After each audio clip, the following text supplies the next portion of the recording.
Now pay attention.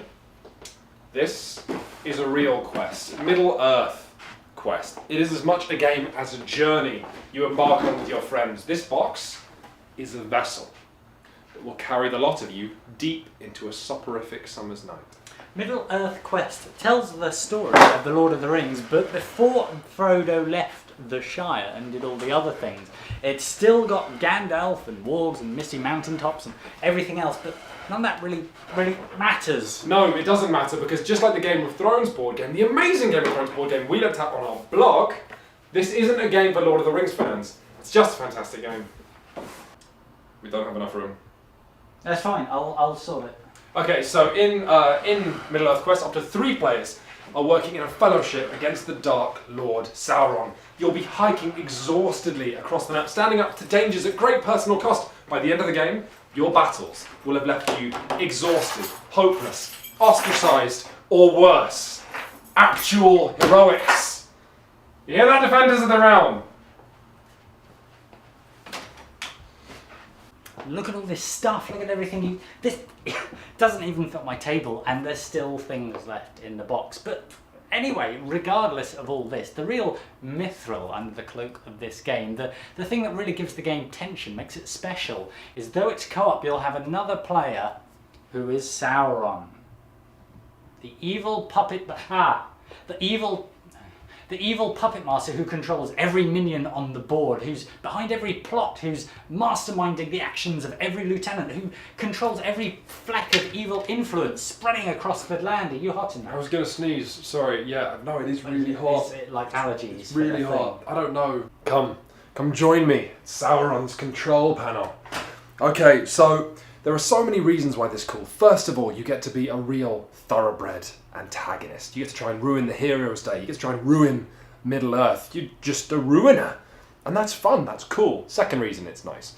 The heroes get to go up against the challenge that's reactive. If they're going for allies, you can start killing those allies off. If they become scared of a lieutenant, that lieutenant can start chasing them down.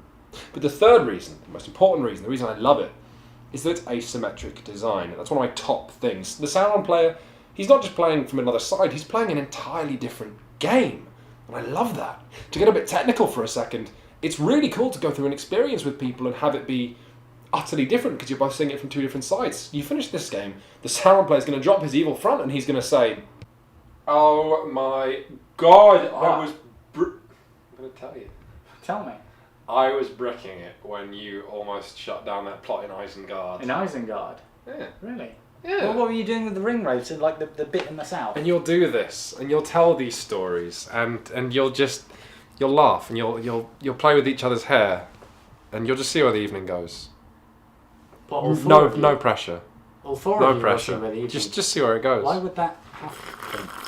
So, let's look at the hero game first. Let's look at this track. All the time, Sauron's power is massing, his orc armies are increasing, his influence is spreading. If any of these tokens reach the end of the track, the game ends. But also, the heroes have a token representing how long they're trying to hold out for until Ian McKellen and Elijah Wood emerge from their trailers to save the day. In the meantime, you've got just 3 players under intense pressure, running around the land. One of you could be fleeing spiders in a wood, another could be scaling mountains, another could be meeting local leaders to try and raise support. All you're doing is basically hero networking. When you have enough of that support, you steel yourselves and you prepare to tackle one of Sauron's plots and shut it down by spending favour tokens.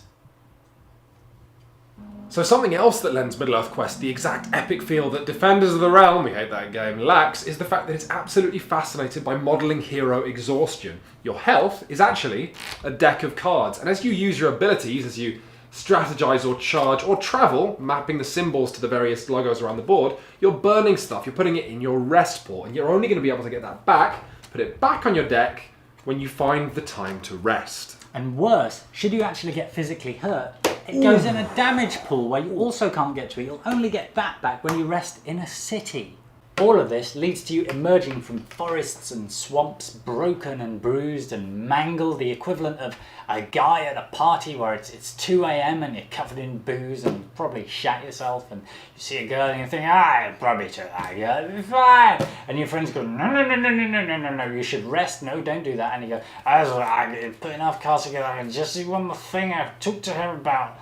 Orcs or something, and the hand that you assemble in your desperation is like the heroic equivalent of trying to spray yourself with Febreze so you just don't smell. And the Sauron player, he's loving this. He's loving because it. If he wins a fight with you, if he gets that health deck down to nothing, he gets to spread more poisonous corruption around the map, which extends his wrinkly reach. So corruption's one of the games that Sauron's playing. Ooh. So corruption is a bit like playing a water feature, an evil water feature. You see, what you're trying to do is you're building it up in your strongholds, which are here, here, and here, and then you kind of bleed it out. And that's good because then you can spawn monsters in areas of corruption, and if you get enough corruption in an area, it becomes treacherous. The heroes don't even want to travel through it. Problem is, though, if a hero moves in, cuts off your corruption, then she causes it to drain out of everywhere that's adjacent. If they don't get the supply, that's useless. So that's an interesting little game. I mentioned spawning monsters. That's another cute little psychological warfare game, because you can place monsters, but they might ultimately be blank. And only you will know that. All the same, the heroes will be going, oh, I don't want to go in there, there's monsters there.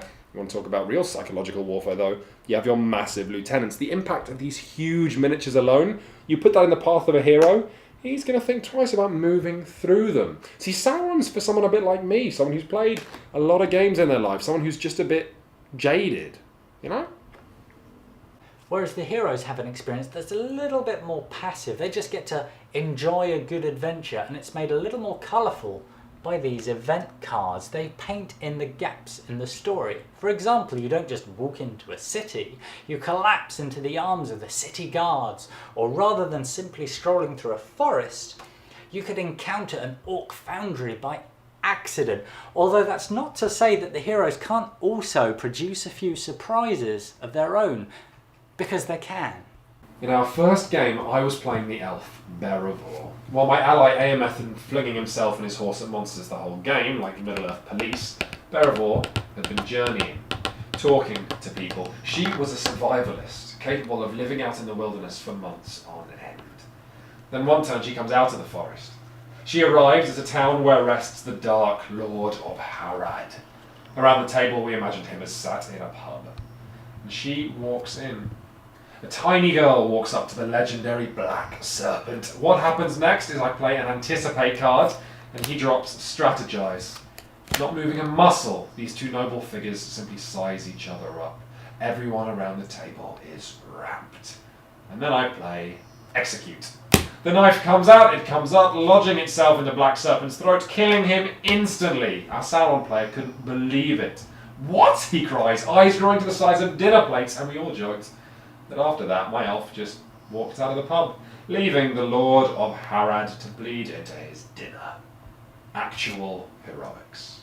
A great little story, but a great big game. To receive that Execute card, Quinn's first had to go and get some training from someone, and then, oh yes, you can get training, oh of course, and then he had to squirrel that away into his hand, wait for it to surface, wait for the right time to use it.